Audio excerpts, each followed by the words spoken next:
Doctor, I know my wife. She can give birth naturally, okay? I don't want CS. Sir, I understand your concern, sir. But the recommendation is based on your wife's current condition. Doctor, she's strong. She can push. Sir, this isn't about strength. This is about medical safety. Her name was Amara. 1 year and 8 months into her marriage, expecting her first child. She was excited, genuinely, completely excited. She had always imagined what it would feel like to become a mother, and she was not afraid of childbirth, not particularly. She did not carry that heavy fear that some women carry. She also had a simple, reasonable view of how childbirth worked. To her, all delivery modes of having a baby were valid ways of bringing a child into the world. Neither one made a woman stronger or weaker than the other. Both required a mother to do whatever needed to be done for her baby. That was it. Simple, correct. Then, one afternoon, she was on her phone, scrolling through social media, and she came across a video. A woman was crying. She was sharing her story, how her husband had refused to allow her to have a Caesarean section, even though the doctors had recommended it. Amara watched the video. Then she watched it again. Something about it was sitting in her chest and would not leave. That evening, when her husband came home, she decided to ask him something, casually. She framed it as just a conversation. She was just curious about where he stood. She asked him what he thought about CS, Caesarean section, and what he would think if a woman needed one. And her husband looked at her. He shook his head immediately. He said he does not believe in it. She was surprised. She asked him to explain, and he did. He told her that every woman should give birth naturally. That is the way God designed it. A woman is supposed to experience the pain of childbirth. If a woman goes through CS just because she does not want to experience the pain, what makes her different? A woman should be able to push her baby out. She pushed back. She asked, "But what about complications?" He shrugged. He said that is why you pray before you enter the delivery room. If you have faith, nothing will happen. Then he smiled. He touched her belly. He told her not to worry. She was a strong woman. He knew she could do it. She would push their baby out. She forced a smile. She said, "Yes, I am a very strong woman indeed." She said it quietly, almost to herself. There was some sarcasm in it, but she did not want to argue. She already knew the kind of person her husband was. Once he had made up his mind, the conversation was over. But that conversation did not leave her, because she understood something her husband clearly did not. Childbirth does not always go according to plan. Doctors do not recommend cesarean sections for fun. And if a situation arose where a doctor told her she needed a CS, she already knew exactly what her husband's answer would be. So she decided to make a plan. She called her elder brother, told him everything, what her husband had said, how strongly he felt, how worried she was. Her brother listened without interrupting, and when she finished, he said, "Don't worry. When your delivery date is getting close, tell me." He would come to Benin about a week before her expected date. He would stay in a hotel nearby. He would not leave until after the baby arrived. And if the doctor recommended CS, he told her, nobody would stop her from getting the care she needed. She felt something release in her chest. She was not alone in this. Months passed. The pregnancy continued. By the time she was around 36 weeks pregnant, she went in for another routine checkup. The doctor examined her, and her expression shifted. Amara's blood pressure was high. The doctor sat with her and was clear. She was concerned. She was recommending a cesarean section. Amara's heart skipped, and her very first thought was not about the surgery. It was about her husband. She called him, told him to come with the hospital bag, told him what the doctor had said. He said he was coming.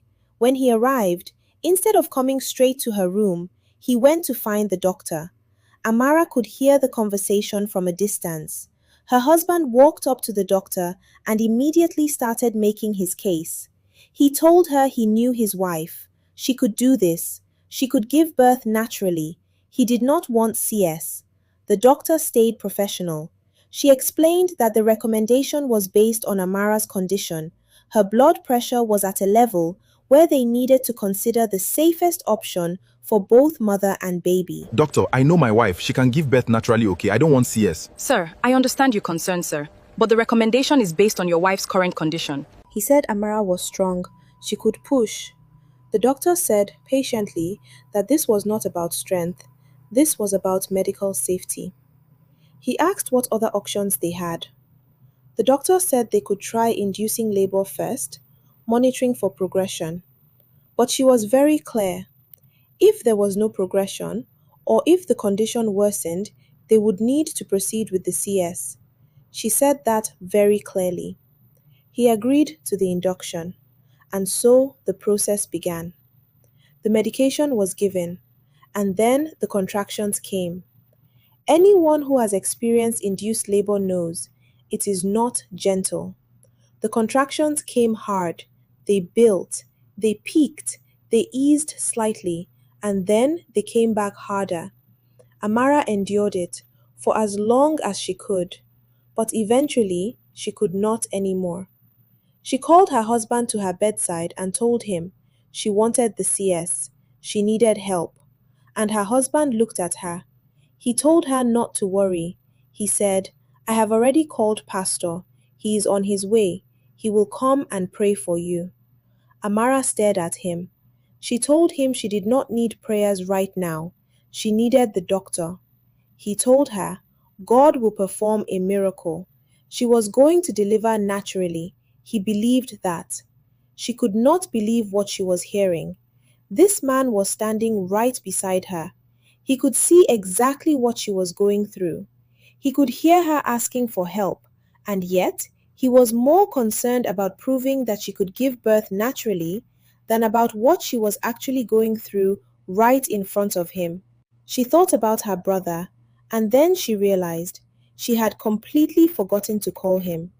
She quietly told no one where she was going, moved to the restroom, locked the door, and called her brother.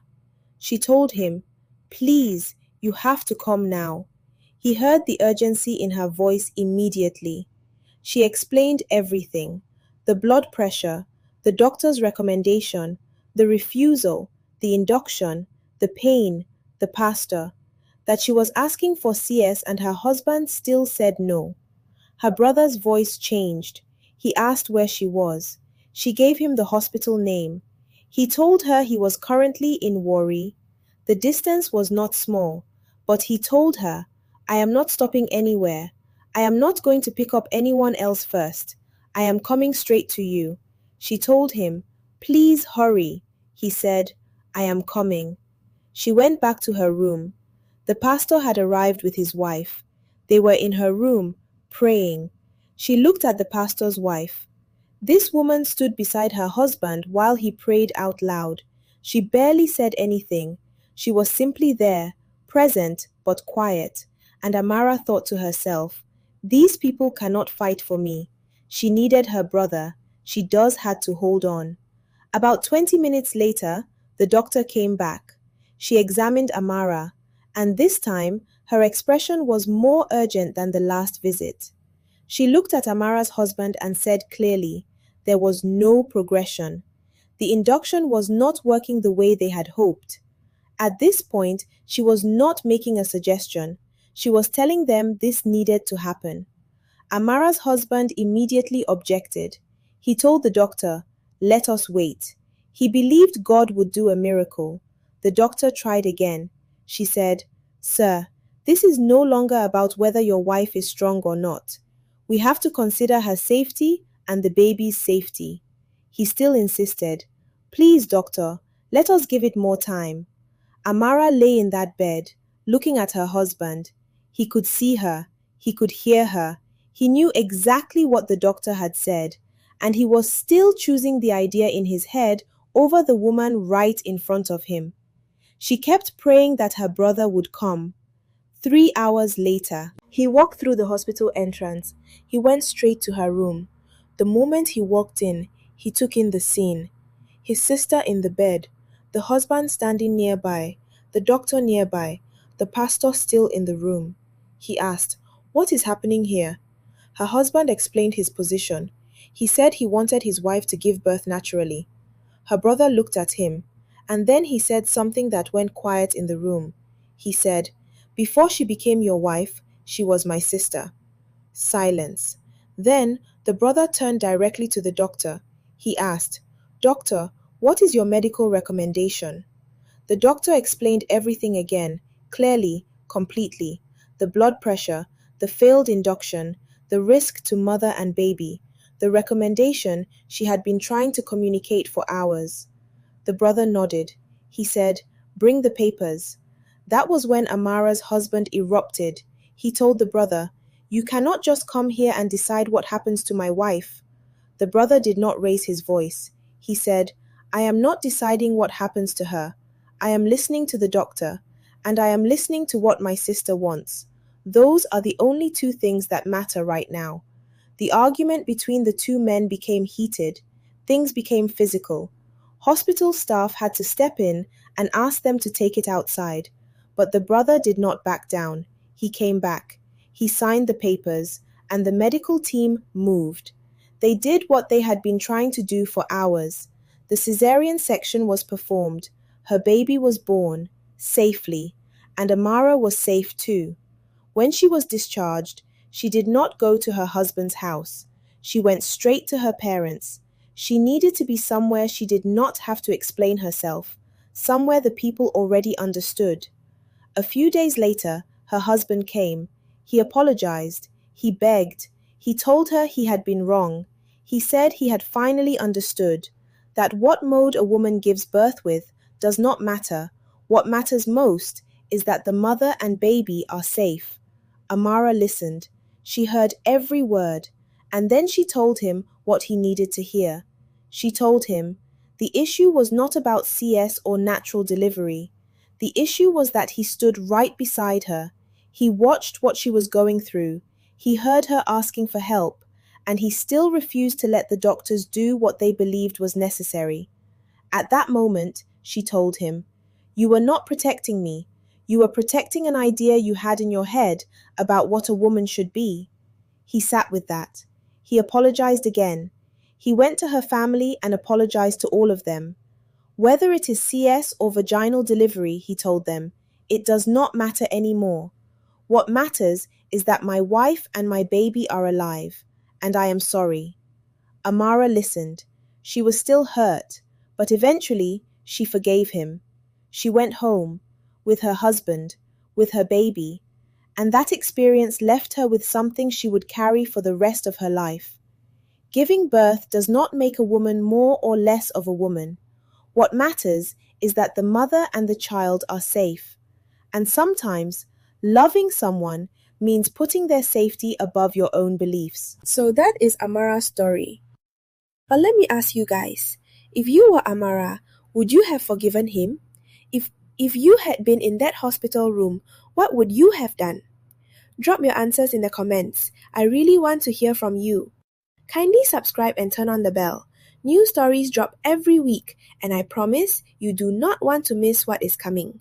I am Zuri. See you in the next one.